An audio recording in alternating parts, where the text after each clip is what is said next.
Hi Mark, my name's Graham Dickenson. I'm host of Let It Be Beatles. Great. Or one of the many hosts of Let It Be Beatles. Yeah, there's millions of you. And it's fantastic that you've agreed to do this interview with us. Yeah, no problem. That's wonderful. Okay, look, I'd like to start, Mark, with the first and most unusual question you'll probably get. Can you please tell us a little bit about a day in the life of Mark Lewisohn at the moment? Yeah, I mean, in terms of, I know every day is probably different for you. But do you get any time to actually have any recreation time to yourself, or is it a full-on job, this thing you put yourself into? Well, I've managed to kind of blend my working life into my private life as well. I mean, from childhood onwards, I was always into the Beatles, and it's become my full-time work.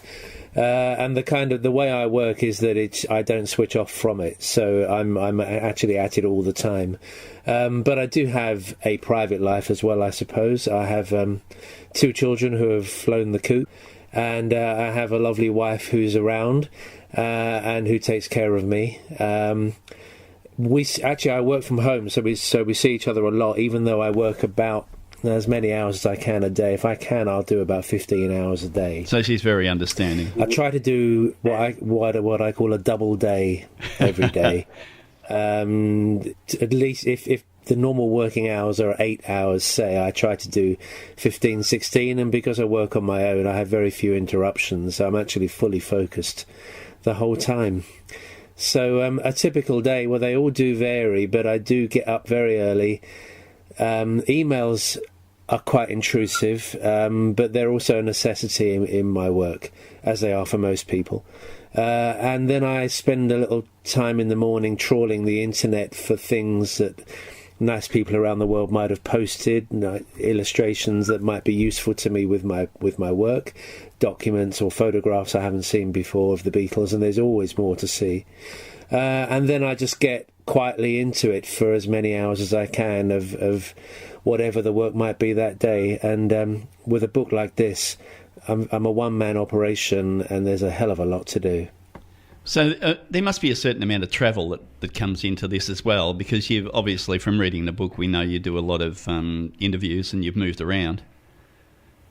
Yeah, I always say that I'll go wherever I need to go to learn something. And with book 1, because this is a trilogy, as you know, with volume 1, Tune In, that necessitated a lot of trips for obvious reasons, and Hamburg as well, of course, and also libraries in America, and I went to France a couple of times, and I just went wherever I needed to go to find things out or to meet people.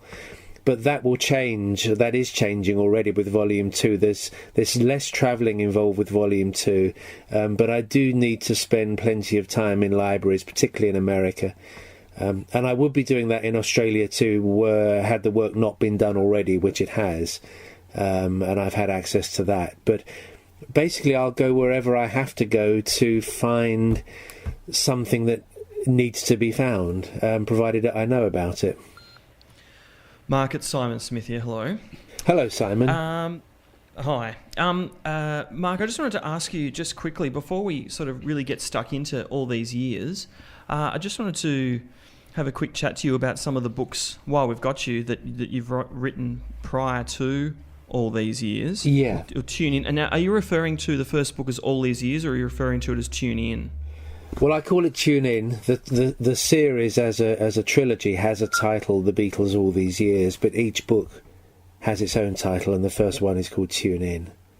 Okay, cool. Right, we'll talk about the second volume, etc., later on in the interview. But so prior to this incredible work, and look, from all of us here, congratulations! It's an absolutely astonishing achievement. It's obviously like any book has aspects to it that we will critique throughout this interview. But it's an absolutely astonishing work, and people just their jaws dropped when this thing came out, especially Beatles people like us. But what I wanted to ask you specifically about your past books is, do you reread your own works?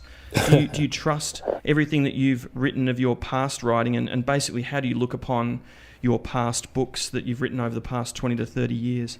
I'm really happy that I've done them all. Each one led to the next one, and each one was, you see, for other people they're books, but for me they're There's the things I did in my past life, if you know what I mean, or in my past, that I remember how old I was and why I did things, why I didn't do things, and how I'd do things differently today, and so on. And once they're in print, that's it. You can't really... Well, you could do a new edition, I suppose, but you can't change the one that's out. And the one I'm the most fond of is the Complete Beatles Chronicle, and also the Beatles London, which has come out in 2 editions, and the second one is, obviously being more recent, one that I'm happiest with. My other book, I'm proud of all of them, but I don't look at them very often. A, because I don't need to. I've got the text of them on my computer, but also because... I don't know if this is true of other writers, but when you're aware of the pages that contain something you wish you hadn't written, or you wish you'd written differently, or that might be wrong, or that might have been corrected or enlarged upon since with, information that then came to light, it's hard to look at those pages. So the one book that everybody talks to me about, and I know has made an immense impact, is the Beatles Recording Sessions, or the Complete Beatles Recording Sessions, as some countries called it. I actually can't really look at that book. Everyone raves about it, and I know the impact that it's made, but for me it's a real tough one to look at, because I just see all the things that I wish I hadn't written, or I wish I'd done differently. I also did a couple of encyclopedias, one encyclopedia of TV comedy shows that came out in 2 editions. I'm very proud of that. And I did a biography of Benny Hill, which I'm pretty happy with. But that's been priceless for our program, that one, Mark. Oh yeah. I know he was big in Australia.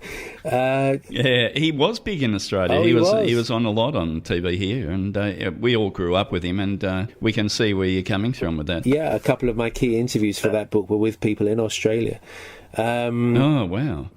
Yeah, but I think if you ask a recording artist if they play their old albums, sometimes they'll say no, because they hear all the things that they did wrong or wish they'd done differently. And I think much is the same for book authors. Yeah. Yeah. Mm.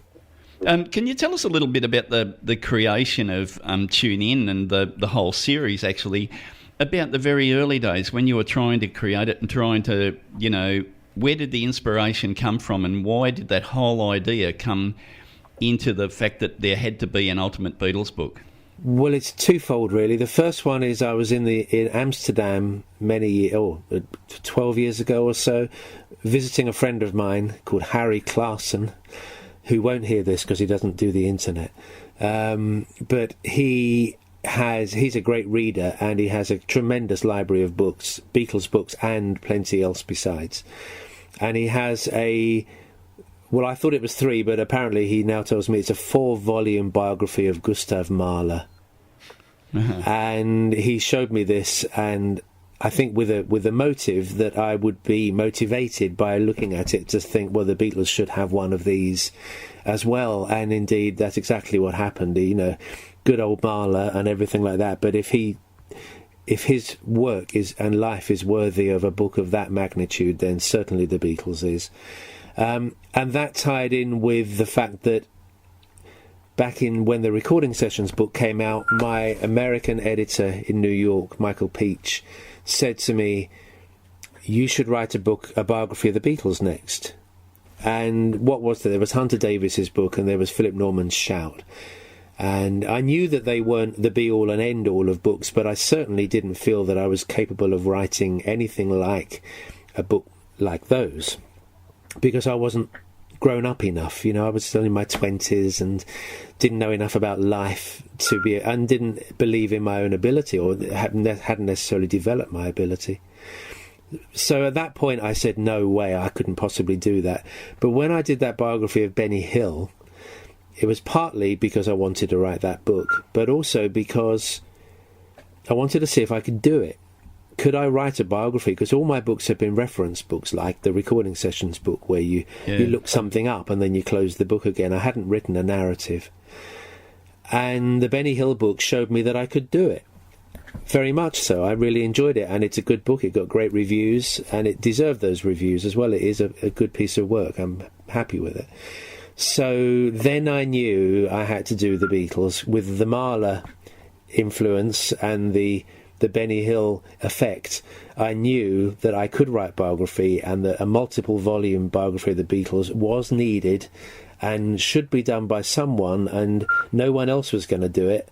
And also, I've been steeped in the Beatles since childhood, but researched since my teenage years. I'm now in my 50s. I've been doing this a very long time. I knew I had the material. I knew where the other books were light, and I just felt that it should be done, and I'll do it. This was about 2002 or 3. Yes. So when was the first sort of Beatles or Beatles-related interview that you did? When did you actually start, even if you didn't know at the time that it was these things were going to be used in Tune In and the subsequent volumes? When did you actually start recording people? For this project? For this project. For this project, yeah. 2002 was the first interview with Mitch Murray, the songwriter. And I wasn't quite sure at that time what it would be used for. My initial thought was to do 6-volume biography. And I was going to start it with 1963, which was the one I most wanted to write, because I knew it's the most compelling one of all, I think, because it's the breakthrough. But I got a new literary agent, and he said to me, first of all, no publisher's going to want to do a 6-book contract, so forget it. But why don't you make it 3 and make them double the length? And don't start in the middle, start at the beginning. So with that sagely advice, I did a proposal for a 3-volume biography, and that led to the contract that has led to the first book. That's fantastic. And when you undertook this huge job, you didn't have any other plans to do anything else, like in terms of writing? This was the thing you really wanted to do? I always throw myself very fully. You can't get more fully than fully, can you? I always throw myself fully into everything I do, and I prefer not to be distracted. In my earlier days as a freelance writer, it was important, in fact necessary, to have 6 or 7 different paymasters at the same time, so that if you dropped one, which is always the possibility with a freelance career, you're not dependent only on that one. You've got other sources of income. But with this project, I knew I had to cut everything else out and do nothing but this. So I needed a contract that would actually allow me to do that financially, but also it was useful for me to be able to start saying no to other things. Quite liberating, and just to be able to focus on one thing. It's a great privilege, really, to be given the money to go away and do full-time Beatling for what's looking like 25 years. Yeah, no, that's incredible. And I realise how fortunate I am in that position, but I've also earned my good fortune by past work and by showing I can do it. Oh, look, I think you did. I think you did some integral books that were really needed. Especially for someone who's doing a Beatles radio program. Those books have been invaluable, and it's always given us, things to chase, things to look for, things to hope that we would one day hear. Yes, and they've been incredible, and that's why everyone was looking forward to you doing this book. But did you come up with any resistance when you were trying to create this book? We know that stories of Alan Williams and a few people like that. Do you think was it easy for you to get those people to talk? The Beatles world is an incredibly complex one. When you're dealing with an act that is so, famous is not the word, is it? I mean, they're just absolutely immense. And for anyone who has had an association with them, that's whether they like it or not, it's what they're known for. As Richard Lester, the film director, says, no matter how many films I've made, when I die, it'll be Beatles film director dies.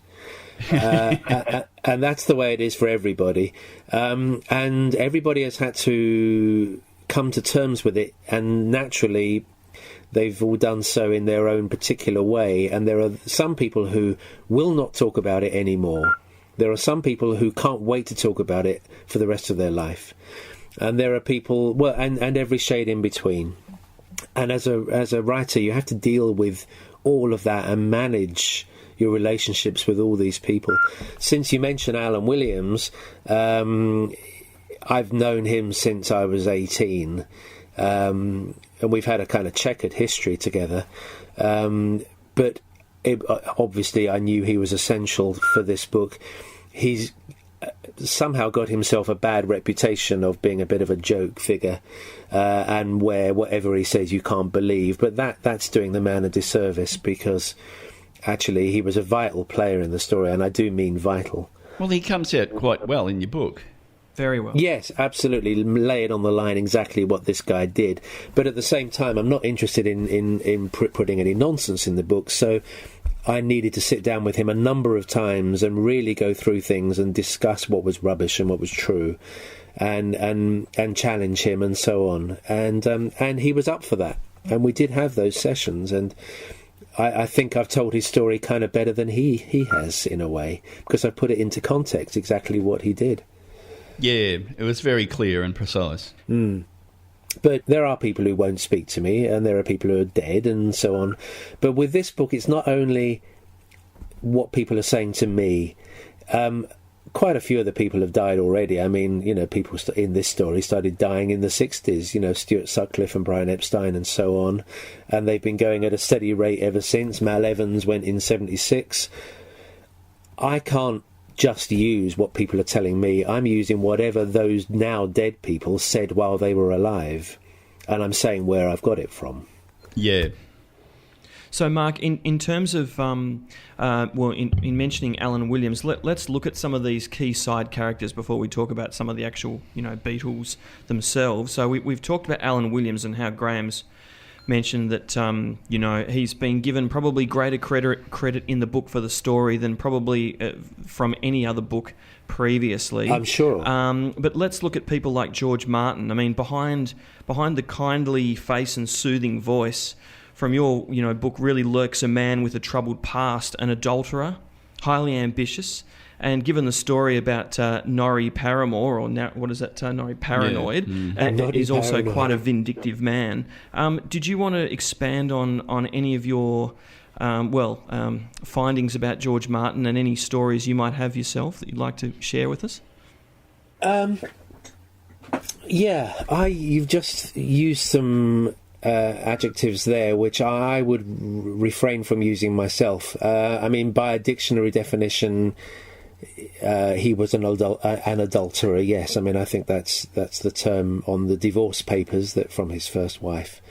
But I would put it a lot less harshly than that in real terms, because, I mean, how many people listening to this now have been in one marriage and then ended it and gone to another?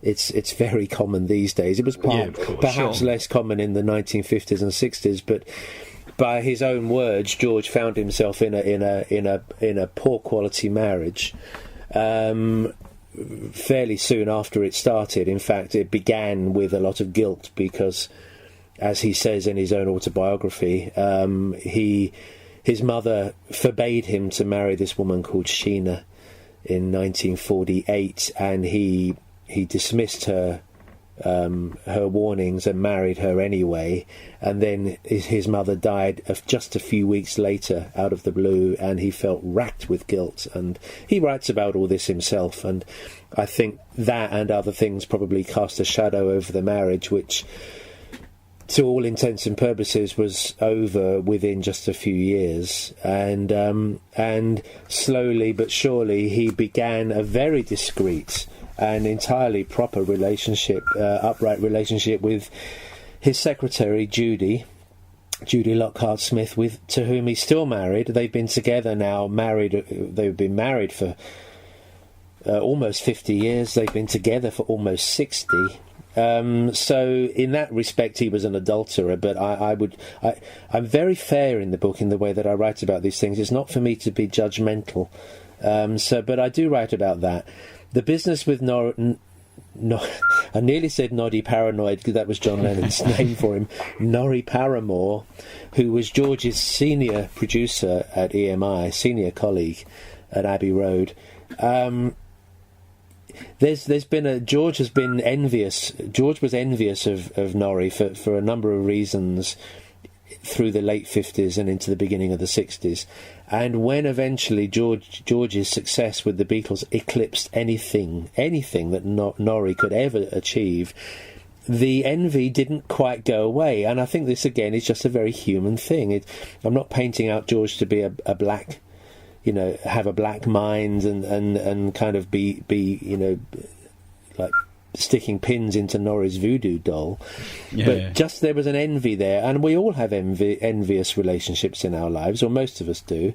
But George, the way he carried through this one was particularly interesting because it does shine a light on an element of George's personality, which is that in the very first edition of the satirical TV series That Was the Week That Was, a very famous TV show in its day, 1962-63, with David Frost as the presenter, there was a quite malicious item about Norrie Paramor based on information given to Frost by George Martin. Oh, that's right. Yeah, that's in the book. Well, and this was 2 days before the recording session for Please Please Me. This was the 24th of November, 62. I'm not actually the first to say that in print. It's in Frost's autobiography, Volume 1 of his autobiography. So I think I'm the first person to put it in a book on the Beatles. But the thing about George Martin is he is all these other things as well. He is a gentleman and he is a very nice man. I've had great times with him personally for a very long period, since the 1980s I've known George. We've always got on well. I've been to his house several times, and I would like to think that we always had a warm relationship. He's certainly always been very pleased to see me, as I am to see him. But it's simply not right that in all the other books that George Martin is only painted as a wonderful, wonderful man. Everybody has more shades to them than that. Of course. And I'm not, in my book, I'm simply presenting all sides, as I am for everybody, all sides of everybody, as much as I can, so that we know who these people were. One final thing on Sir George is that he got to the top and he stayed there. And in life, if you get to the top and you stay there, it's usually because you have a measure of ambition within you. And that's no bad thing. This is how people get to the top and how they stay there. And the thing about ambition is if it gets in the way of your working relationships and your human relationships as you pass through life, then it's obviously your ambition is a little bit too heavy. But if he got there because of that Goldie Hawn version of "I'm the Walrus" or whatever it was. But if you wear your ambition lightly and you still treat people well with it, well, I don't think there's anything wrong with that. And showing George Martin to be an ambitious man is to me hardly a surprise. I mean, I worked first hand with him right through the Beatles anthology, and I saw it. I saw it. I saw his envy of things, as indeed others saw mine. And, I'm just trying to present an honest book here. Oh, of course. So although those adjectives are kind of underpinned by what's written in the book, I don't wish to get them out of proportion. Oh, no, I don't think we were taking them out of proportion, No. but it's an interesting thing, because the other interesting thing about George Martin is where you say that he actually didn't want to have the Beatles. They were something that he really didn't want to get involved with, and that because of that affair, they were pushed onto him, and he was going to pass them on to Ron Richards or whatever it was as soon as he could. And yes, of course, that's a very bizarre story, and finally, I've managed to solve something that's been plaguing me for a long time. May not have been plaguing anybody else, but in my job as a kind of Beatles historian, when things don't add up, they trouble me. And obviously, some things in life will never add up, but this was something that I knew I had to get to the bottom of. Why did George Martin signed the Beatles before he ever met them? There's no reason why he should have done so, and yet he did. My question was why. I'd known this fact since the early 90s, and it was only when I started this project in 2002-03 that I got to the bottom of it. And it ends up that it transpires that he got the Beatles because to cut a long story short, which I do explain fully in the book, the managing director of EMI Records, Len Wood, was going to give the Beatles to one of his A&R men. He had three. There was, four. Wally Ridley, Norman Newell, Norrie Paramore, or George Martin. And because George had irritated him, he pushed for it onto several him. reasons, which I explain, he said, I'll give them to George. And that is why they ended up with George Martin, which is an incredible story. George routinely gave his pop act to his assistant, Ron Richards. And indeed, Ron Richards took the Beatles' first session. But George then met the Beatles, and with that meeting came a great recognition on his part, and full marks to George Martin for this, because he saw immediately how interesting and original the Beatles were, and the one common factor among pretty much every George Martin artist on Parlophone before the Beatles is that they were interesting and original. That was who he was too, and he tuned right into them, and they to him. And a good relationship began, not yet based on his part on musical appreciation of the Beatles. He didn't think they were very good, but he knew they were interesting. And when the right song came along, which is another long story, but when it did come along, which was Please Please Me, he was smart enough to say, you've made your first number one. And also by then he wanted to, make albums with them even. This incredible meeting that takes place in November 62, never written about anywhere else, where even on the basis of Love Me Do's steady chart showing, he was proposing to work evenly with the Beatles on an album, which they were going to record live in the Cavern. Yeah. And that was going to be their first LP. And it wasn't yet going to be called Please Please Me, because that hadn't even been released yet as a single. But that's how switched on George Martin was. He was the perfect man for them, and they were the perfect group for him. But there was an awkward few months until the relationship settled into its groove. Yeah. You also portray Brian Epstein really well in the book, and he was an absolutely fantastic man. And he copped a little bit of ridicule from the group and, some real dislike from Paul McCartney early on, but managed to keep his mind set on the aims he had and went through, and you portray that beautifully in the book, mate. Well, I'm going to look at Brian Epstein's management of the Beatles through each of the years that he was there, 61 through to 67. And I'll look at where he's strong and where we can see that he was weak or took his eye off the ball or wasn't there for them or whatever it might be. And I think we're going to see a spectrum there from 61 to 67. Or at least by 67 it'll become more of a mixture of different things. But in 61, from November when he took them on to right the way through 62 where this book ends, his management of the Beatles was simply brilliant. Yeah. No one could have done more. Anyone else would have done a hell of a lot less. He really, really worked for those guys. They could not have had a man more devoted to their cause, more devoted to making them famous, and getting them the kind of artistic freedom that they craved. He was perfect in so many ways, and the work he did for them was exemplary. And without template, he just knew instinctively what to do because he was passionate about it. They had a manager who was passionate about making them great. And when you look at the other managers around in the business at that time and subsequently, you'll recognise just how different he was from anybody else. They were incredibly fortunate to have him, and he was incredibly fortunate to have them. It's the same as the George Martin situation. And what happens with the Beatles time and again is that they are continually attracting the right people to them. Well, ultimately, when this happens, after this has happened a number of times, you come to realise it's them. They're doing this, if you like. It's because of who they are that only certain people are being drawn to them, those who most want to give. And I put George Martin in that category as well. Mark, Neil Aspinall, it's I feel a bit of a sad element to the book. in that, as you stated, he passed away so suddenly. Was it at the age of 66? You mentioned that you had conducted one interview with him, and that plus I think you said you'd had a couple of other chats with him, sort of informally.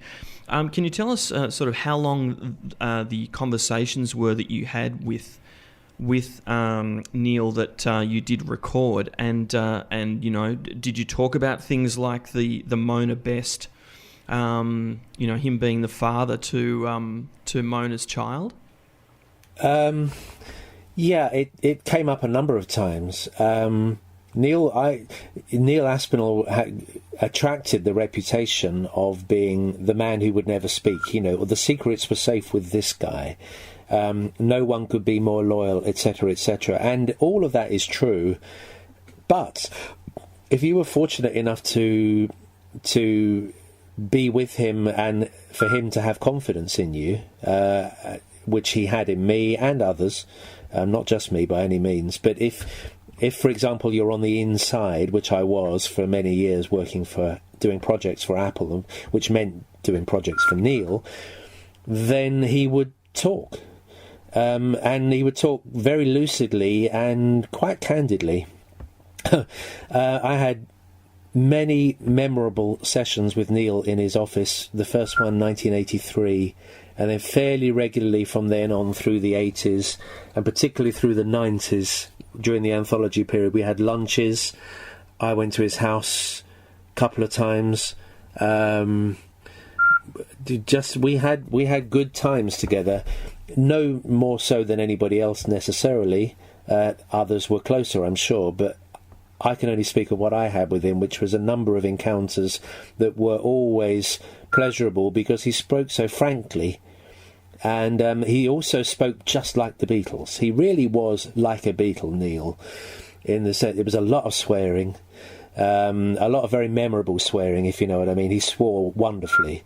And he had a very particular way of talking, very definite, prodding his finger on the table, and, you know, this was the way it was. There were also times I was with him when he would go quiet for many minutes, which is really strange when it's just the two of you and you're sitting there and he's shut up, and you know he's thinking about something. He's turning something over. So I had all those experiences with Neil, and when ultimately he left Apple, I heard in the week that he was leaving Apple, it all happened very suddenly. I heard he was going, and I was shocked because Neil was going to be there till his dying day, we all thought. I knew he didn't do computers, Neil, so I sent him a fax. I still had a fax machine in those days, and I hand-wrote him a fax saying, Neil, you know I've been wanting to do interviews with you on the record forever. Now that you're leaving, please keep it in mind. And the next thing is, a couple of weeks after he left, he phoned me and said, OK, let's do it. All my other encounters with him had been just chatting in meetings, or chatting in his office, or chatting over lunch, but he obviously was going to do what I really needed him to do, which was talk and talk and talk and talk and talk, and I would record it. Yeah. And we had one session, and then he died. And it was really awful. It was a horrible way to go, a terrible thing for his family, and terrible for me and this book and the Beatles' history, because he took a lot of it with him that we'll never know. Yeah. And he had a memory that was more reliable than the other Beatles. Well, one of the story that he used to tell, and in fact Paul's told it as well, is that he and Paul, there was one particular thing, they remembered the same thing but differently, and who's to say which of them was correct? Memory, everybody's memory is fallible. But I always found what Neil told me to be pretty strong in terms of accuracy. So, yeah, I think he did have a very good memory. Yeah. So when you're listening to someone like that relating those memories to you, what sort of decisions do you make in your mind when you're saying, can you go with this as being 100% true? If you can't find anything to back that up, are you willing to sometimes say, well, I think that's true enough to print? Yeah, I'm trying to write a perfect history here, but of course it's impossible. Yeah, nothing of course. in life is ever really perfect. Well, very little anyway. But my thinking is, if I don't strive for perfection, I won't even come close. So I'm getting as close to it as I can. But at the end of the day, you know, it's really hard to know whether you've got it absolutely right or not. This is my subject. I've been researching the Beatles since the 70s. I have a very strong sense of what's right and what isn't right. So when I speak to people, who, no matter who it is, if they say something that doesn't ring true, then a little bell goes off in my head going, can't really use this, or better check that out, or not sure that's right. And depending on the circumstances, I'll challenge it on the spot, or then I might, or else I might challenge it later. Or I might not use it at all. I will not use everything that people tell me. I won't take it as gospel, because that's stupid. A lot of people talk rubbish, whether intentionally or otherwise. Some people enlarge their position in the story. I mean, there are people alive today who I won't name who claim way too much for themselves, and I know to avoid those people and not to trust what they tell me. But I do challenge everything, and I do my very best to underpin it with other research. And I don't think anyone could do more than what I'm doing. But at the same time, you know, life isn't perfect. So, you know, I'm as I say at the front of this book, I've done my best with this book. And at the end of the day, this is my book, in the sense that it's an outpouring of who I am and the kind of ambition that I have for this project and the kind of way I go about things. If at the end of the day it's not perfect, well, I've done my best. Yeah, no, of course. And if my best isn't good enough, then fair enough, you know, but I've done my best. Yeah. We can all, any of us, in whatever we do, only do our best. Yeah, no, that's exactly right. And to change the subject slightly, Pete Best is probably one of the big things in the book. You know, like, I mean, in many ways, what you've stated in the book about Pete and the way he wasn't really one of the Beatles, or wasn't really, you know, friendly enough, you know, like, and he was an isolated character who didn't mix, had never really been stated as the real reason. But it just seems so bloody obvious when you read your book that everybody who had anything to do with him said he just didn't fit in. Yes, it's quite extraordinary. And I wasn't prompting anyone to say anything. I really do. I'm playing this book. I keep saying, and I say it in the foreword or the introduction, that I wrote this book. I approached this book with an open mind and wrote it with an even hand. I'm not trying to do anybody down, or indeed do anybody up. I'm just trying to report it as neutrally and engagingly as I can. And when I did a hell of a lot of interviews for this book, and anyone pretty much everyone, in fact, who knew the Beatles in the Pete Best period volunteered to me that the things you said, you know, he was never really one of them, that they socialised, the three of them, and he always went home. Well, always, maybe too strong a word, but almost always went home. That on stage there was he very rarely made eye contact with them, or looked interested, or smiled, or gave them, John, Paul and George, what they were looking for. This became abundantly clear with every interview I did, and I realised this was what the story was. Now, as to why that hasn't been reported in the 50 years until now, you have to ask the authors of other books. I think they've got agendas. I think there's been a desire to make the Beatles out to be bad guys for doing this thing to their mate Pete. I don't think he was ever really their mate in the way that they were mates with one another. And really one of the greatest services they've ever done for Pete is never really go into detail publicly with why they sacked him. Because, as I say in the book, it wouldn't have reflected well on Pete. And they were kind enough to him not to do that. Yeah. And then Pete filled the void with his own books, which play the party line of, I don't know why I was sacked. Well, Pete Best was an intelligent young man. I'm sure he's, intelligence, has the same intelligence now. He must have known. Yeah, of course. Even though it wasn't spelled out to him, I can't believe he didn't figure it out. And I think actually it probably was spelled out to him in looks and things that only those in the room would have been aware of at the time. When I wrote this book, I knew that the 50-year-old legend of why was this man fired had to be answered once and for all, and I think I've done it. Yeah, I think you have. Yeah, but I haven't done it. It's all the people who were there who have done it for me. And Mark, do you think in terms of George Martin's wife finding the acetate of Love Me Do you think that was, even though he would have made a lot of money out of it from Anthology 1, do you think that was the worst thing that could have ever happened to Pete in terms of nailing shut the argument that he was actually a subpar drummer? Well, that's an extraordinary little situation right there, isn't it? On which I played a part because in 1992, 3, 4, I went to George Martin's house a few times. We worked together closely on the anthology and had meetings there, and I was there for other projects as well. And in one time I was at his house, I urged him to check through any acetate recordings that he has anywhere in the house and look at them and see what's on them and bring them into Abbey Road if he felt there was anything there that might be interesting. I didn't know what he might find, but I just urged him to go through everything he had, as indeed I urged everybody on the anthology project to do the same. And the next thing is, George says, I found an acetate, and it says Love Me Do on it in Chinograph pencil. And I can't play it here because it was whatever, speed, I can't remember the disc now, but he said, come into Abbey Road and we'll listen to it. And I went into Abbey Road with George in about 1993 or 4, probably 4.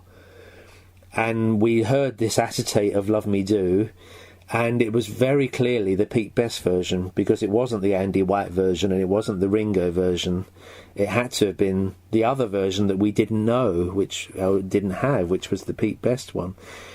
So the story of Judy finding it, I don't quite know how I think I got written out of that one for PR purposes, but basically, that came about that way. And then we wanted to use it, and Neil said, well, the thing about the anthology project is every single right was cleared with whoever was owed, because they didn't want any lawsuits afterwards.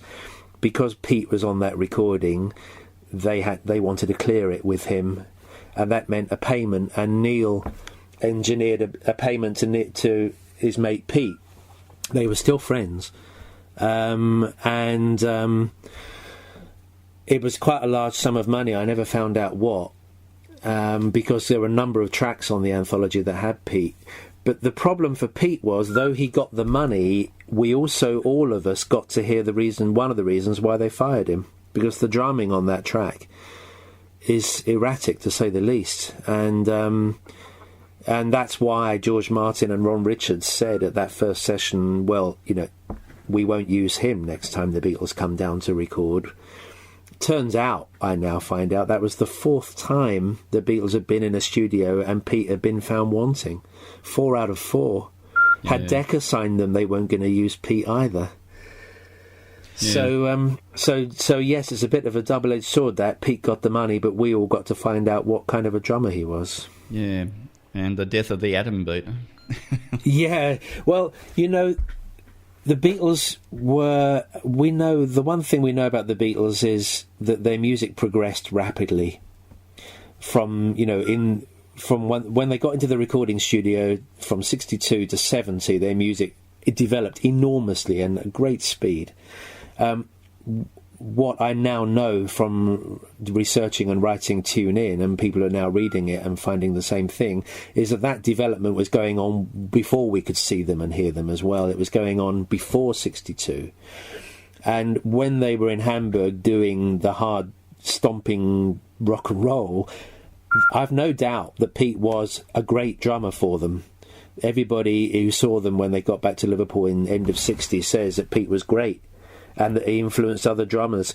But the Beatles, John, Paul and George, were not going to be playing that style of music all the time. And as soon as they started playing other tempos, other rhythms, they found him wanting. So you will meet people in Liverpool who say Pete was a great drummer, and you can't dispute that, because for what they saw at that time he was. But when they evolved, he wasn't. Yeah, yeah. Mark, there are so many strengths in this book, and obviously we've talked about some of them, the unlocking of the whole Pete Best thing and George Martin with the EMI signing.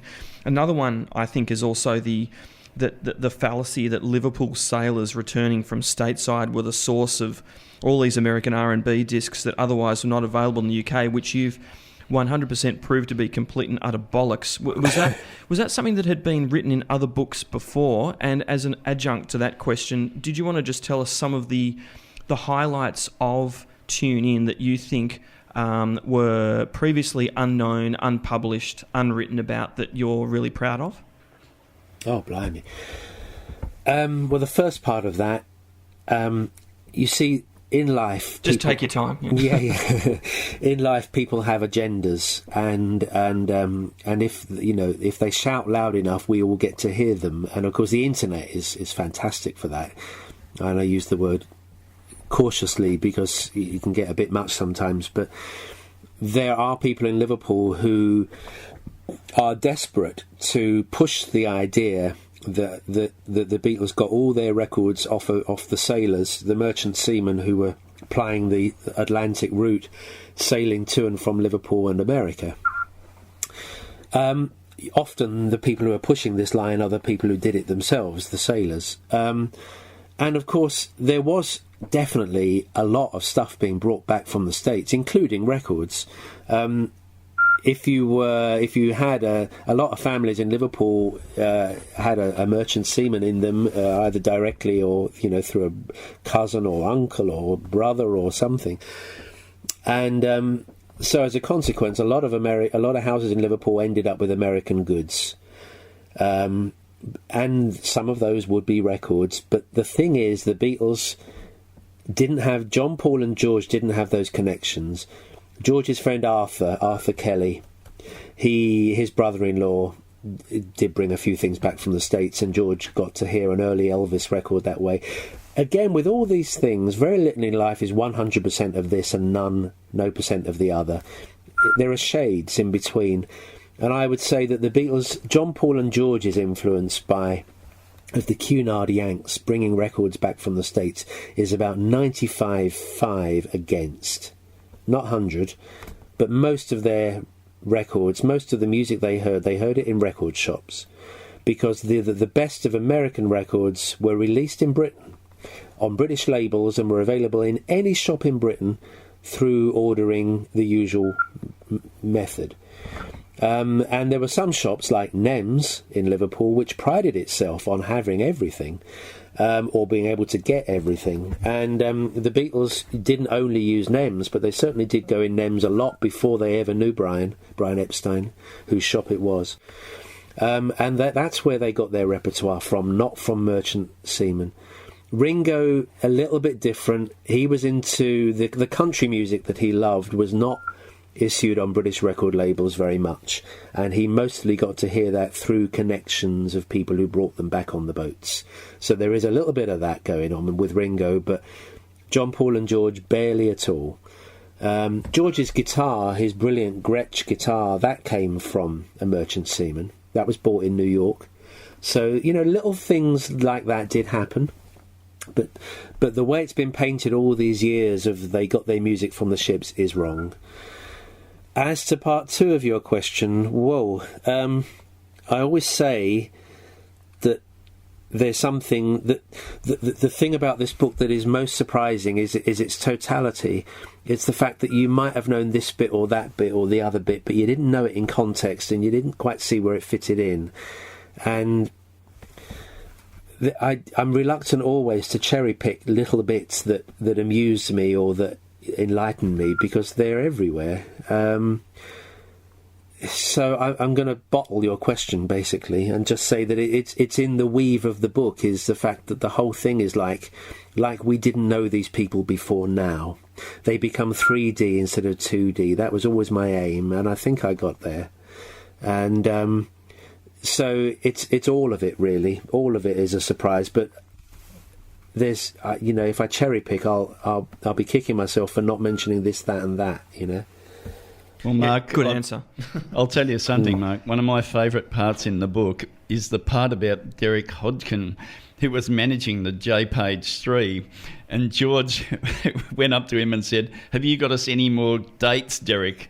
Cocky and full of himself, and he was 15 and I was 22, said Derek, and he was treating me as though I should be doing things for him. I think that's an absolutely fantastic story. I mean, you interviewed Derek for this? Yeah, I mean, there's right there. I mean, had I just answered your question by cherry picking an item or two, I probably wouldn't have said that one. It wouldn't have sprung to my mind. But I'd never heard of the J Page 3, and nor had anybody else really. No one had. And John, Paul and George, after whom J Page was coined, have never mentioned this. They've said that we had a number of names and we don't remember them all, and this is obviously one of the names they don't remember. But they were a trio for a while in 58, 59, and they had a manager who, again, I'd never heard of, called Derek Hodgkin, who was this older student at Liverpool College of Arts, where John and Stuart were. John was, and Stuart, but Stuart wasn't in the group yet. And he did manage them, and he did do his best for them, but his best wasn't very good, and it didn't last very long. And George annoyed Derek in the way that you've just described, which tells you a lot about George's character, and indeed about Derek's as well. It's just like that's why that relationship didn't work. But J Page 3, what a great little story that is. It was fantastic, and it makes you think that George didn't change very much over the years, doesn't it? Well, one of the things I like about showing the Beatles' formative years in 3D, as I do in this book, is that we get to see their personalities and how many of the things that occurred in the more visible years from 1963 onwards are explained by the ways that they were beforehand.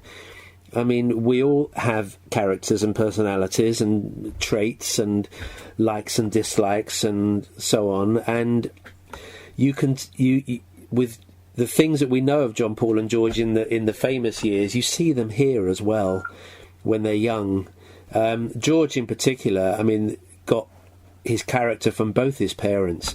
George's father, who was an open-minded man, but once he formed an opinion, that was it. You could never, ever shift it. Well, that is our George. Yeah, exactly. And I experienced the bad side of that myself on a personal basis with George. But also George's father standing on a soapbox, addressing the crowd, telling them what should be. That's our George as well. Yeah. Mark, I found Ringo's voice to be relatively absent in this book, and I know that obviously he doesn't kick into the story until later on, but unless didn't come across it, I didn't see his name mentioned as an interview subject in the book. Was he actually interviewed at any point for this particular project? No. I'm surprised by what you said. Actually, I think Ringo's got equal weight in this book, almost equal weight. I mean, I bring him in right at the very start, not in 1962. No, I understand that. I guess it was just more about I didn't come across any direct quotes that weren't footnoted, that didn't come from a previous that were always from previous sources. So I thought that his voice was sort of a little bit absent.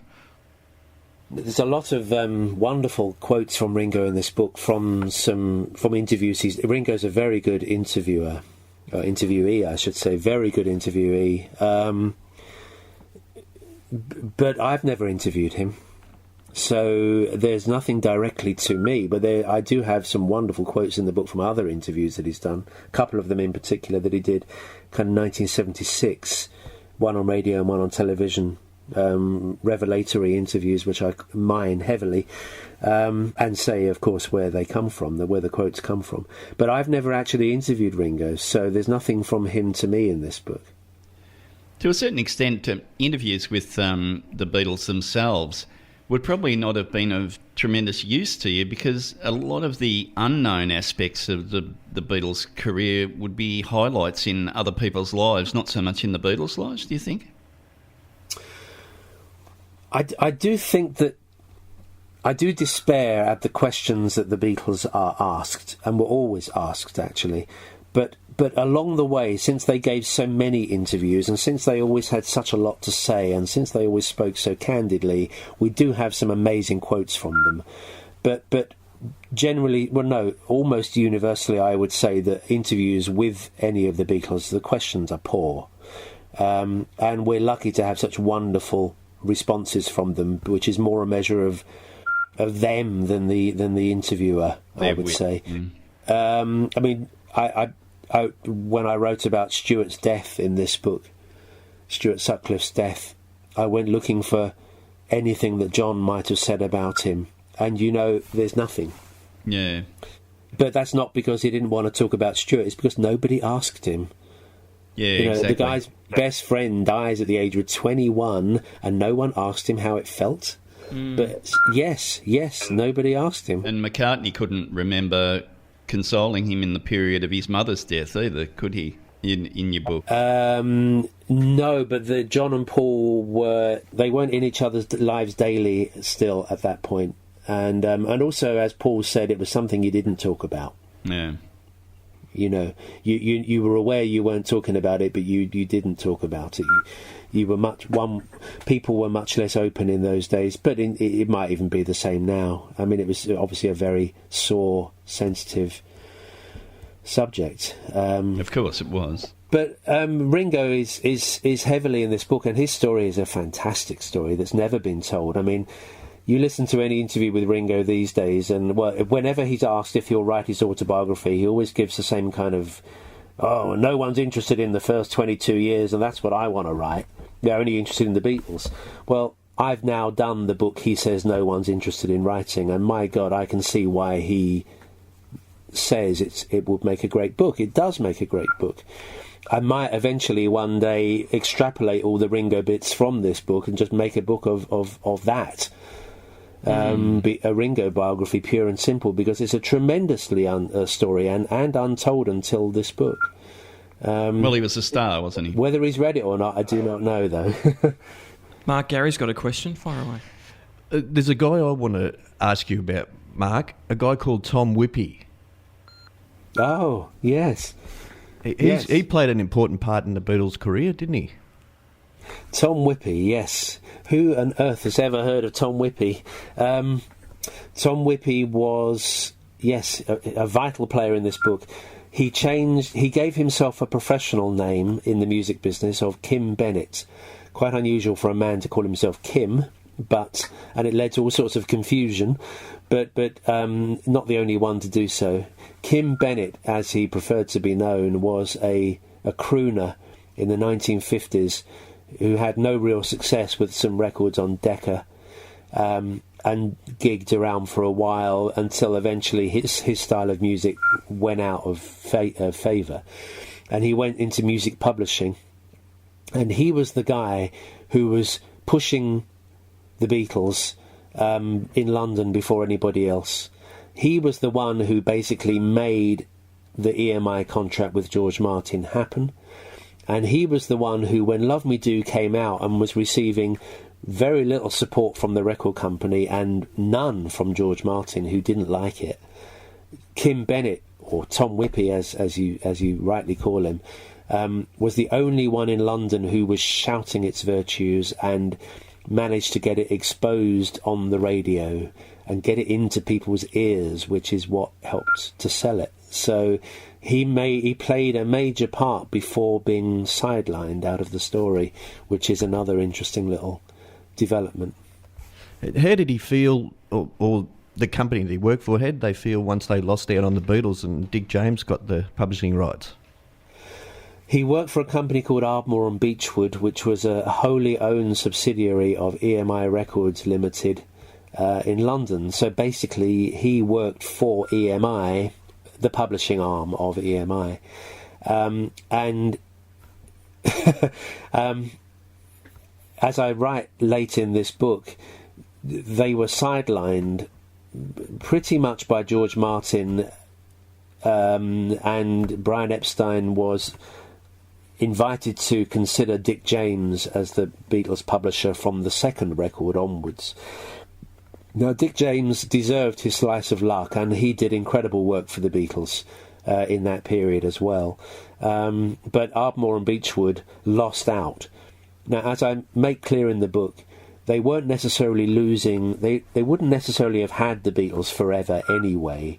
Dick James was smart enough to lock them in. Ardmore and Beechwood hadn't. So the Beatles were free to move on, or I should say Brian was free to move on the Lennon and McCartney copyrights, which is what he did to Dick James. But their loss, EMI's loss, was immense. EMI had the Beatles records. They could have had the publishing as well. And in fact, did have the publishing as well. And it was an employee of the company who lost them that business, if you like. And in Volume 2, we'll read about how that went down. Another character you talk about in the book is Bernie Boyle, who was a guy who went to the Cavern and lost his job because he went to the Cavern, and then ended up being a bit of a friend of the Beatles and travelling over to Hamburg with them and things like that. Yeah, top man, Bernie Boyle. He was someone I've been looking for since the 1980s, I think. When I first found out that the Beatles fan club was started by Bernie Boyle and two girls from St Helens, which is a town in Lancashire about 10 miles east of Liverpool. Who were these people? I wanted to find them, and it took me a long time, and I won't go into the story, but along the way, a book like this, it takes over your whole life, and all sorts of things that are elusive suddenly fall into your lap in wonderful ways, and eventually I ended up meeting Bernie Boyle in New York by chance, having been unable to find him. And he was every bit as good as I hoped he would be. He's a real Liverpudlian from over the water, from the Wirral, who was really close to them for a period of time and has never been interviewed by anybody, and doesn't stick his hand up to say, hey everybody, I was a friend of the Beatles. But if you meet him and ask him, he'll tell you, yeah, I was. So the stories you get from Bernie are not told and been over embroidered in that period. They're barely told, and with a little bit of the right encouragement, they come tumbling out.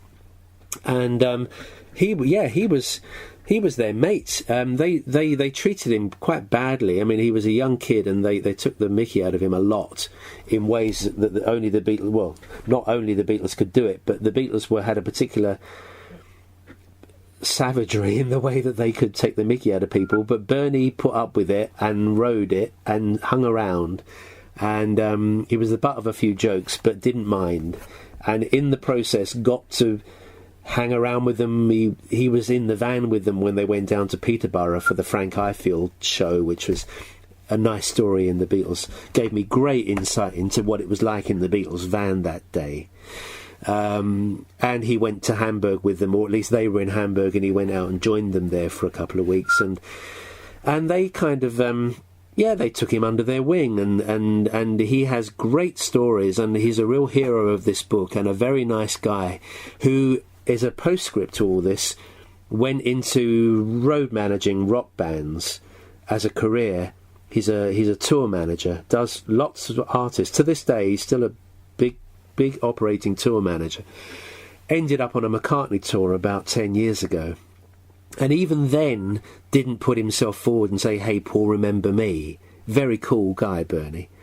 And as the story as he told me, and I hope he won't mind me repeating it, Paul, on the first night of the tour, meets all the crew, or the first rehearsal or whatever, meets all the crew backstage, is introduced to Bernie, shakes hands with him, looks at him funny and thinks, like, I know you. Bernie doesn't say anything, and then eventually, like the next day, Paul says, are you Bernie Boyle?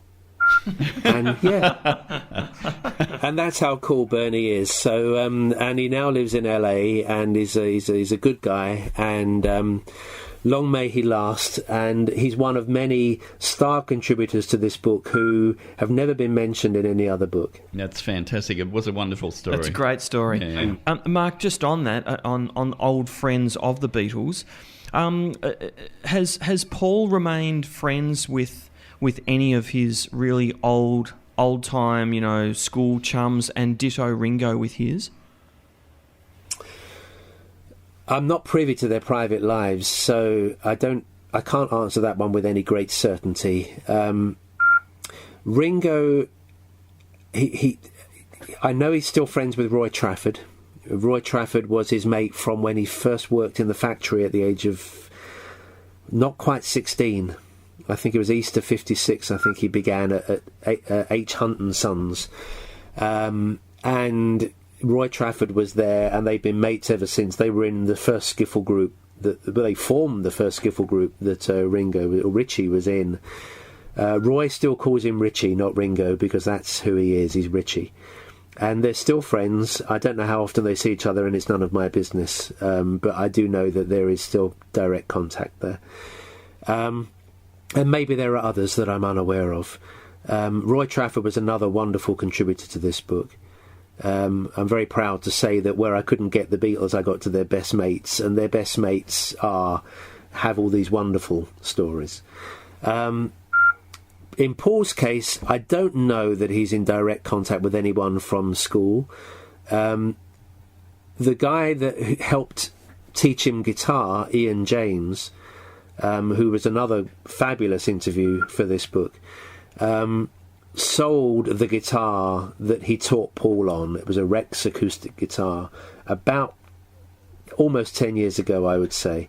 And in the process of selling it, went down to see Paul, made an appointment to see Paul at MPL in London, went down there, had got Paul to pose with the guitar one more time, which helped realise a wonderful price for the guitar, which is a nest egg for Ian in his retirement years. So there is an instance of Paul still seeing an old mate from school, but I don't know that they're in regular touch. It would appear from what I heard from everybody I spoke to that Paul was very popular at school, but didn't have the real close mates that the other Beatles all had. John Lennon had Pete Shotton, Tony Carricker, John Haig, Jeff Mohammed, people like that, Stewart, of course. George had Arthur Kelly, Ringo had Roy Trafford. There isn't the one great mate from Paul's childhood years that you have for the others. I think his friendships were on a broader basis and maybe not quite so deep. Yeah. There's one of the other great stories you uncover, Mark, in the book is the story of Brian Epstein buying thousands of copies of Love Me Do to make sure that the single made the charts. Yeah. And in fact, the charts weren't calculated that way in those days. Yeah. And that's been repeated by people just as recently as the Love Me Do special that was on television, which you quote in the notes in the back of the book. That must have been a great moment to have discovered that and to have cleared that up. Yeah. For once, even though Brian's gone, at least now he can't be haunted by it. Well, the poor guy was haunted by it almost immediately. As John Lennon said in 1963, people thought our manager was fiddling the charts, and he wasn't. And he was speaking in the past tense because it was already some months earlier that this had started, this rumour. He didn't say think he was fiddling the charts, he said thought. I think the rumours began almost immediately in 1962. And as I say in the book, the few times that there was an attempt at denial only kind of, well, I wouldn't quite say it made it worse, but it certainly didn't make any difference because, well, he would deny it, wouldn't he? Yeah. So it's almost like, it's one of those slurs on his character that he could do nothing about and he simply had to live with. By the way, if he did do it, thanks, Brian, because you got the Beatles off the starting blocks and running. But actually he didn't do it. They didn't need it, and he wouldn't have done it. Now that 2012 TV special about Love Me Do, that was an appalling programme. That really was. It had some good, I wanted to shoot some of the people who were talking in that programme, who were, for their own self-aggrandisement, making stuff up. Yeah. And the BBC, which is an organisation I've always been passionate about, really should not have done that without any kind of editorial counter argument. Yeah, I have a dim view of the people who said those things and what they said. But I had the ultimate answer in this book, which was, and again, I'm not out to clear Brian's name or anything like that. If he did it, I'll say he did it.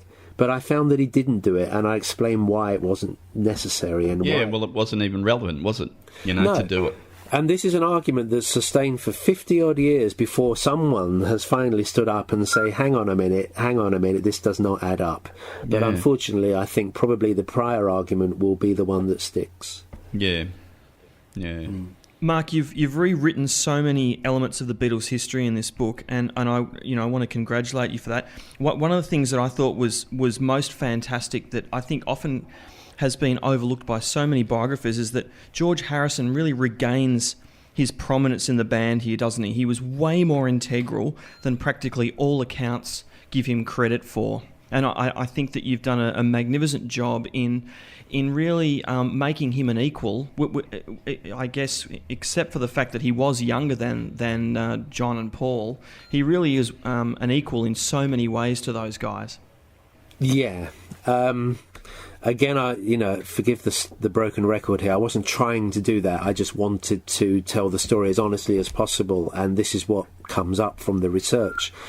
John and Paul definitely had a duo thing going there. They were friends and competitive friends at that, and they carved up the songwriting between them. And as George himself once said, John and Paul were Beatles first class, and me and Ringo were economy class. We have to look at what he meant by that.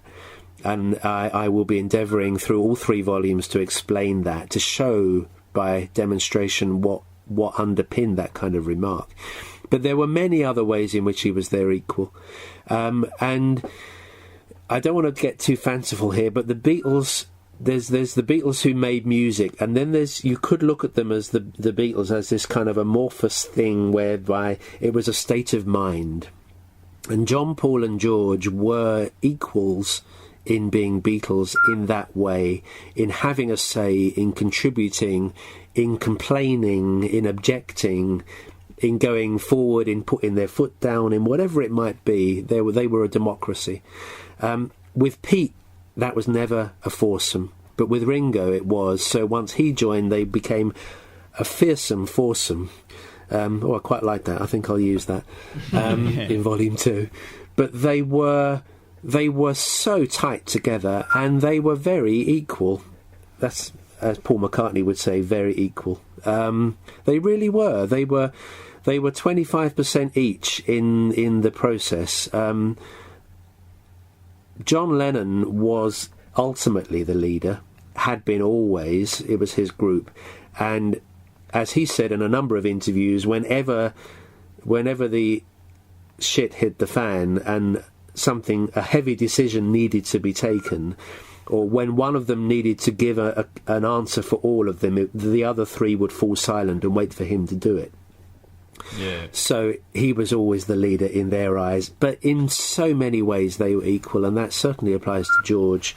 There's a period in mid-1962 when Brian Epstein really does appear to have exhausted every possibility of getting the Beatles a recording contract in London, and no one wanted to know, and everyone was saying to him, they'll never get anywhere with that name Beatles, change the name, you'll never make it from Liverpool.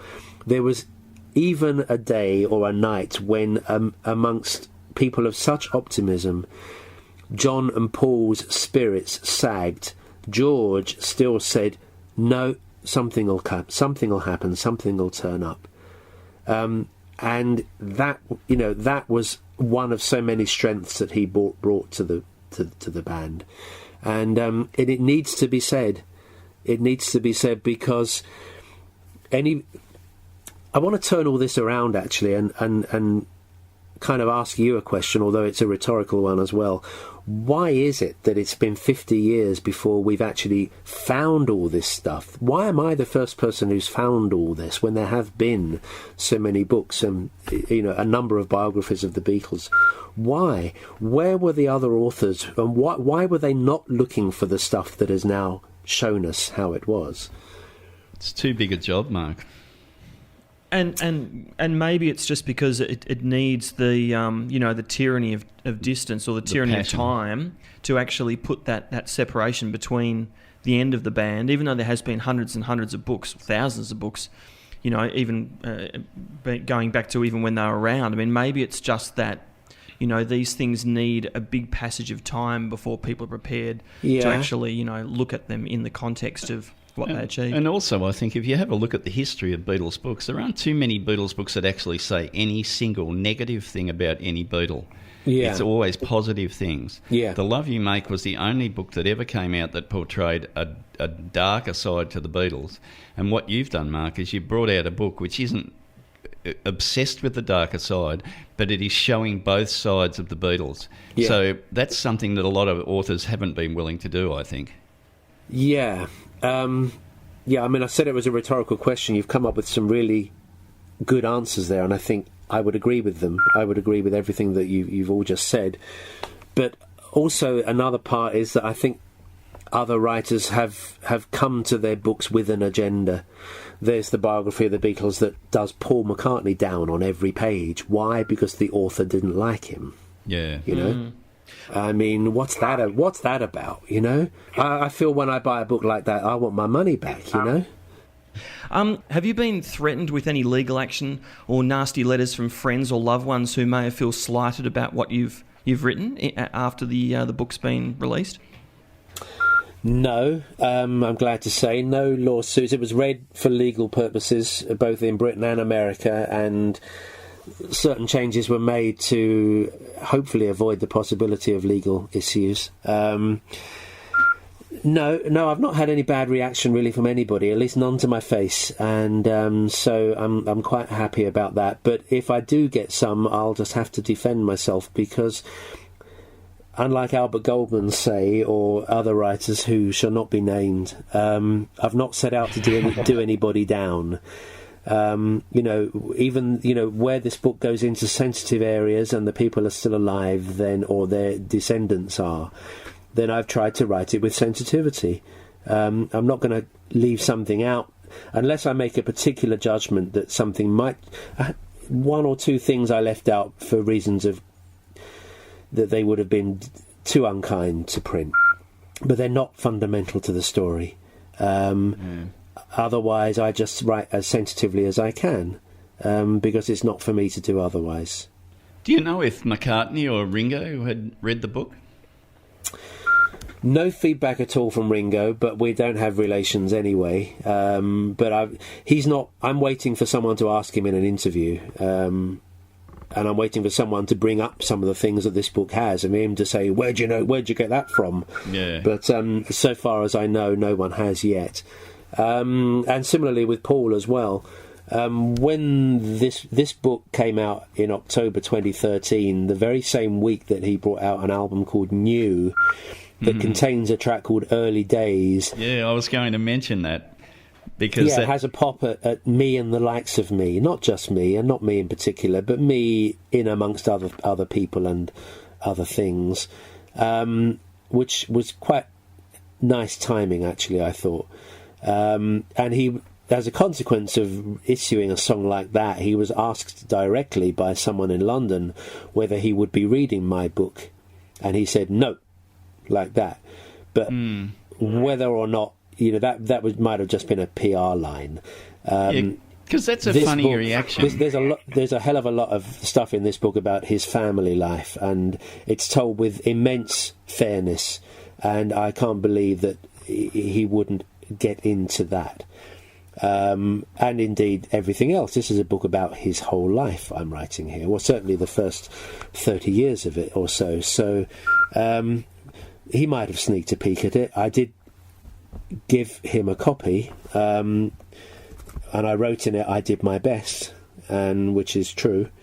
But And soon after that, I had an email from his PA asking me if I would write essays for Wings at the Speed of Sound and Venus and Mars, the reissue box sets that are just coming out now in late 2014. Oh, okay. And I actually, genuinely, I said, I'm sorry, I'm too busy. And, I'm busy writing his life story. So I didn't do it. But that's a funny reaction from McCartney, because you would think that if he was realising that the book had been thoroughly researched and that it was a new type of writing on the Beatles, that he would be very willing to read that and wanting to hear someone writing a really true story, because so many books have been written with, things that have been fabricated. So it's hard to believe he would have made that statement genuinely. Well, I think he made it in the light of the fact that he's, in the song Early Days, he's saying, you weren't there. How can you know? Because you weren't there. Only I was there, or only four of us were in the car or in the van or whatever. That line, which I do understand completely, of course, in the context of issuing that song that week, I don't think he could exactly say, yes, I will read it. But the other thing about Paul is that he knows I'm good. I know that sounds conceited, but if I wasn't good, he wouldn't have employed me. I worked for him for 15 years. Because I could do the job. He doesn't employ slackers. So he had me. He loved the Beatles live. He was helpful to the Recording Sessions book. He gave me an interview or two interviews. I did 3 or 4 sleeve notes for him and edited his own newspaper for 7 years, because I can do my job properly. Yeah. So, and because he respected me, as indeed I respect him. So I'm not just some writer he hasn't heard of. I'm someone he knows approaches things in the right way. So maybe he has had a peek at it, but I may not find out until somebody asks him. Yeah. Well, what do the people of Liverpool think of the book, Mark? You actually dedicate it to Liverpool and trying to give the city a voice, and you certainly paint a very vivid picture of what the city was like and the problems that they had post Second World War. Have you had much feedback from the people up there who've read the book? Those who have read it have been really comfortable with it. I had one. Well, I went on. I was never into social media. I went on. I opened up a Facebook account and a Twitter account a year ago when this book came out. The Facebook account is fairly dormant, but the Twitter one I keep up. And as soon as the book came out, I started getting these vile tweets from someone in Liverpool accusing me of being a right-wing fascist because I'm writing about Liverpool in ways that reflect what actually was happening there, which were never too palatable.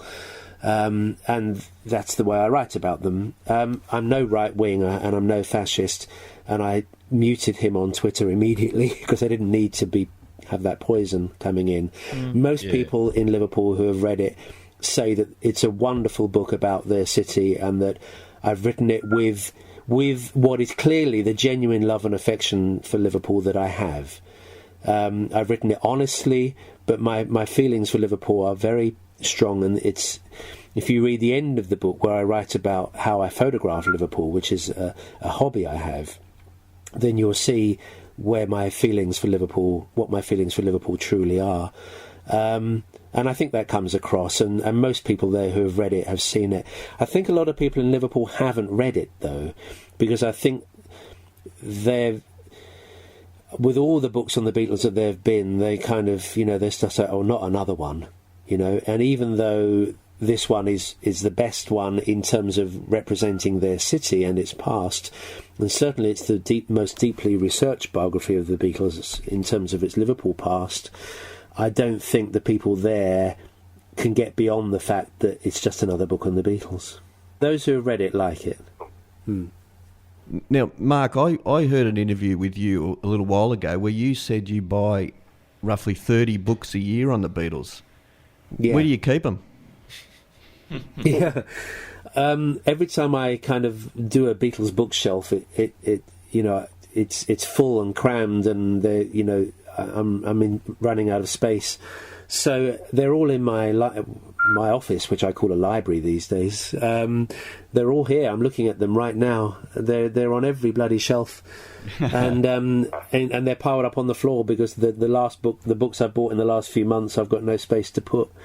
Also, I don't know how to catalogue my Beatles books. I don't know whether to do them alphabetically by author or by genre or whatever.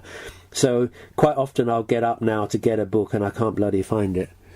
There are so many. So they're not stored in a squash court across the road then? It's a nice idea, but no, there isn't a squash court across the road. Of all the books that have come out, Mark, and I'm not asking you to be critical of any of them, but which of them were the most help in your career in reading about the Beatles? Because books can be good, they can be opinionated, and as you said, a lot of them have had an agenda. But there are some good ones out there, and which ones have you thought have been the good ones you've read? Okay, well let me turn around and look at the shelf here.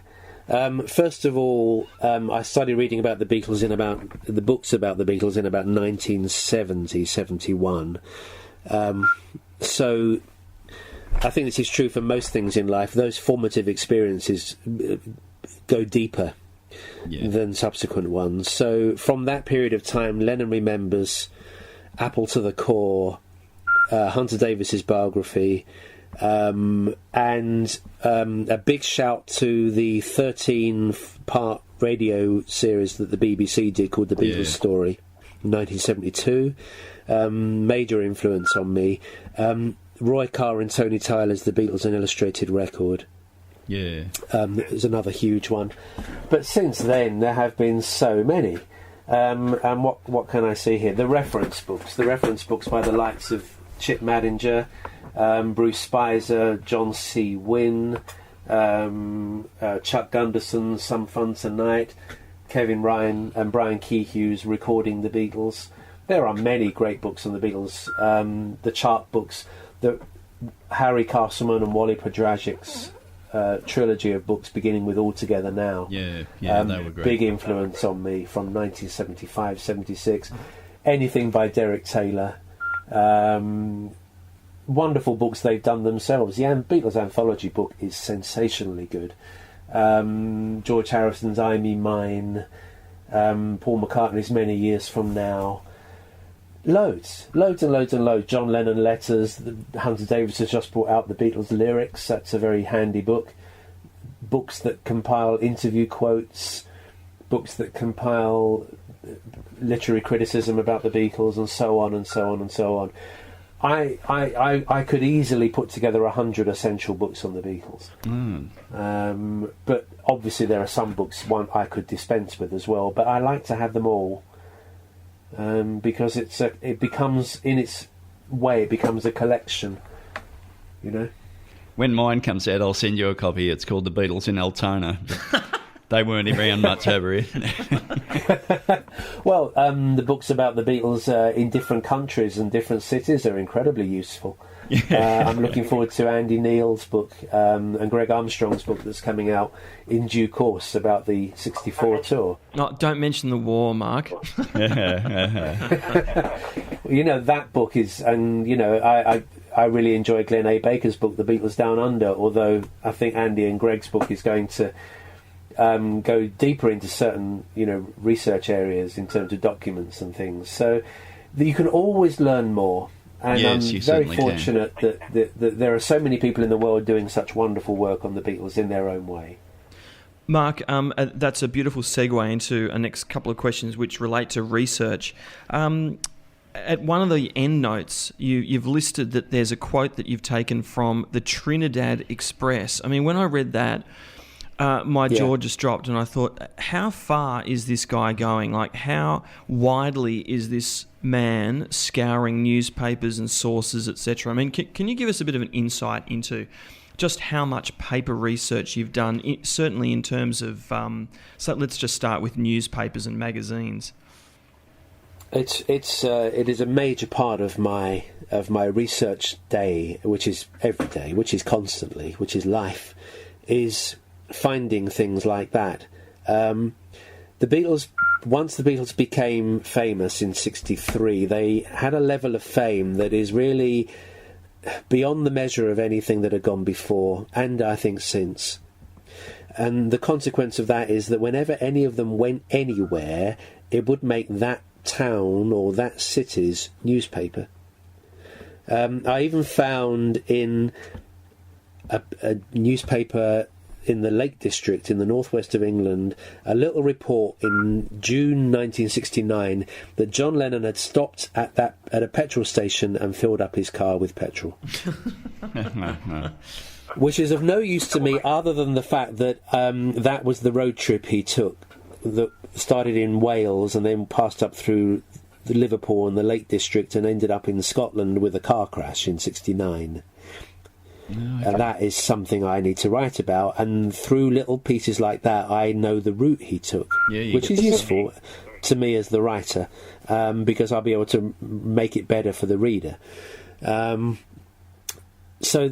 it's all out there waiting to be found, and I'm doing my best to find everything I can, and I'm aided in my research by others who are doing the same and who are very kindly sharing their discoveries with me. And the Jamaican newspaper, the Trinidad Express, wasn't a bit of my research. It came to me from a guy in America, and in fact a guy who went to Jamaica for a couple of days of work and went in the library while he was there and got out the old newspapers. He knew John had been in Jamaica in '71 and wanted to see whether the newspapers had reported it. And indeed they had. You see, typically when a Beatle went to town, a journalist would say, "Can I do an interview with you while you're here?" And being them, they usually said yes. And because he was in Jamaica, he remembered something in that interview that he didn't remember anywhere else, which was that his first song was a song called Calypso Rock. Now, yeah, that was astonishing, that revelation. Had that been written anywhere else before? It was mentioned. He mentioned it one other time in an interview he did back in England soon afterwards, prompted, I think, by the fact that he'd been in Jamaica. But otherwise, no. So I need to find everything I can, and in the back of the book I have an appeal for anyone who thinks they might have something that I might not know, which of course is very hard to know, but if they think they've got something or have a document or have a bit of a photograph or a recording that I don't know about, please get in touch. And in the year that the book has been out, a number of really important discoveries have been made, with people stepping forward to say, "I've got this." Oh, fantastic. Inevitably, yeah, a lot of it is stuff I have seen before, but I'm prepared to wade through 100 things I've not seen for the one thing I haven't. So, Mark, with all this stuff that has come to light since the book's been out, are you likely to put out a revised version of the first book, or a second edition or an amended edition of it prior to the release of the second? Yeah, no, I don't. It's often done these days that you bring out, version 1, version 1.1, 1.2, 1.3, like software updates. I don't want to get into that. But in time, in due course, I will do a revised edition or do something with this material, because it's not for me to hang on to it, it's for me to share. But on the same token, I don't want to keep making people buy the same product over and over because it's got an extra sentence in it. We're pretty used to that though, Mark. Not with you. Yeah, Paul McCartney's bringing out another edition of his album New, and it's just like the marketing these days is just ridiculous. Yeah, it's terrible. Yeah. Yeah. I mean, no one's been forced to buy it, but there is a core market who will have to buy it, and it's for them that this is being pitched, and I don't want to get into all of that. The Beatles were always about giving great value for money, and I want to be the same. Yeah. Well, we all just got to buy A Hard Day's Night Again out here, so that was terrific. Yeah, well, it does have it's a better print, and there is a half an hour thing with me on there that wasn't on the previous ones. There you go. That's why we bought it. So that's worth every penny. Look, Mark, just quickly, we've had a few queries over the time the book's been out about the front cover. The decision to not have a photo on there, and the decision on the design. Can you tell us a little bit about that before we... Yeah, well, the UK and the US covers are different. I assume you're talking about the UK cover, Yeah, which that's is the one out a here. graphic. Yes, it's the same one. It's Australia as well. Yeah, it's a graphic. What's the thinking? The first thought was, what photograph could I use on the cover of this book that would reflect its content? This is a book that begins in the middle of the 19th century, that goes up through the Beatles' infancy, teenage years, into their 20s, that takes them from skiffle to the very brink of fame with their first number one. What single photograph could have encapsulated that? Indeed, who would be on the cover? Would it be John, Paul, George and Pete and not Ringo? Surely it has to be Ringo. Well, if you're looking for John, Paul, George and Ringo, it wouldn't have Pete and Stuart or Brian or George Martin. What photograph with Ringo could there be anyway? Because from the end of... he only joins them in the last 4 months of this book, even though he's in it all the way through. So, no photograph suggested itself as being the image that we would use. Someone said to me, why didn't you use the drop T, the famous drop T of the Beatles logo? Two reasons. One, it's copyright Apple, and I wouldn't be allowed to, and no one should be using it without asking. And two, they didn't come up with that, or it wasn't given to them until May 1963, which is beyond the period of this book. It's not relevant for this book to have that logo. So that's out. So the publishers looked at it and said, they commissioned a designer to come up with an idea. And the designer's idea was a graphic that is strong and seemingly three-dimensional and catches the eye and isn't to everyone's taste. And some people like it, really like it, and some people hate it, really hate it, and that's the way it is. One of the problems that I felt we gave ourselves is these days with the internet, everyone wants to release things quickly. So though the book didn't come out till October, the cover was issued, as on the internet in about May or June, I think, 4 or 5 months before the book came out. And that gave everybody a chance to hate it publicly in forums on the internet, which was quite dispiriting for me until I learned to stop looking at those comments. But my take on that would be, if the Beatles had put out, let's say in 1968, after the Sgt. Pepper cover, in about May or June 68, the Beatles had released what the cover of their next album would be like, and it's all white with nothing on it. Can you imagine the hatred and the comment on the internet of its day that there would have been? Oh yeah, that they would have got on Twitter. And But when it came out, people just had to live with it, and ultimately I was persuaded by wise heads to stop listening to people's carping comments and to accept the fact that this is... that's the cover, and that's this it. achieves several goals. It's bold and it's original and it's different, and that's exactly what the Beatles were in every sense, and it's not cliched. And as a friend of mine pointed out to me, you don't get a picture of Jesus on the cover of the Bible. No, that's exactly right. Very good. Because it wouldn't be with Pete. Yeah. So not everyone likes it, and I'm sorry about that, but it is what it is, and I quite like the fact that it's different, because the Beatles were about being different. And that's exactly right. Yeah. And innovative, and this book is innovative, Mark, believe me. Yeah, it's you can't judge a book by the cover anyway. The Americans didn't like it, and they've gone for a more conventional cover in America, which is quite attractive. But I quite like the fact that this one is a talking point, even if people are saying they don't like it. Yeah, no, that's exactly right. It's fantastic. Mark, we're almost out of time here ourselves, and I know that the three of us have got hundreds more questions we'd like to ask, but it would be remiss of us before we say goodbye to you and thank you very much to ask about Book 2. And I was just wondering if you'd like to give us anything exclusive, or if you'd just like to give us a bit of progress on how it's going, when we might be able to expect it, and have you decided upon an end date yet for where Book 2 will end? Yes, good questions, all of those. No real answers, nothing concrete. As I've been saying, because obviously this is a question that comes up fairly often. As I've been saying, I don't need to know yet where book 2 will finish, or even where book 3 will finish, because if I think of it now, it'll become too set, and I'll be working towards something that may not be right. It'll give me a preconceived end that may force me to tailor the content to something that isn't quite right. I want the material to tell me, and I know that it will.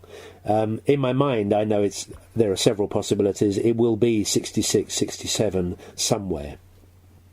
But I don't yet want to prejudge where it should end. The material will tell me where it should end, and it will be the right thing. So that's that one. I'm working on it flat out. I'm finding amazing stuff. My thought at the beginning of the entire project, which was that this story, the Beatles story, has been told very often but never very well, is certainly being borne out by the material I'm finding for volumes 2 and 3, which is blowing my head off. Can you give us a sneak peek of something amazing? No. Can't wait to share it all, but waiting is required, because when you have a project where the goal is to leave no stone unturned, well, it takes a time to turn over every stone. I know I've got too much material already, but I'm not stopping looking, because the best thing yet might still be waiting to be found. The very best piece of gold might be under the last stone. Can you tell us this, Mark? Yeah. The great information you're finding, is it coming from printed press matter, or is it coming from people? It's coming from every possible way. Again, I try to apply no restrictions on where to look or how to find things, because it's everywhere, in every kind of shape and form. A lot of it is coming from documents. This is the first document-based Beatles history. How did I know that George Martin signed the Beatles before he saw them? Because I found the contract requisition forms in the paper archive at EMI. And that kind of documentary research is going to underpin all 3 books. And turning up documents is a very happy habit that I've got. And it relies greatly on the goodwill of others, but it's also my own initiatives in where to look.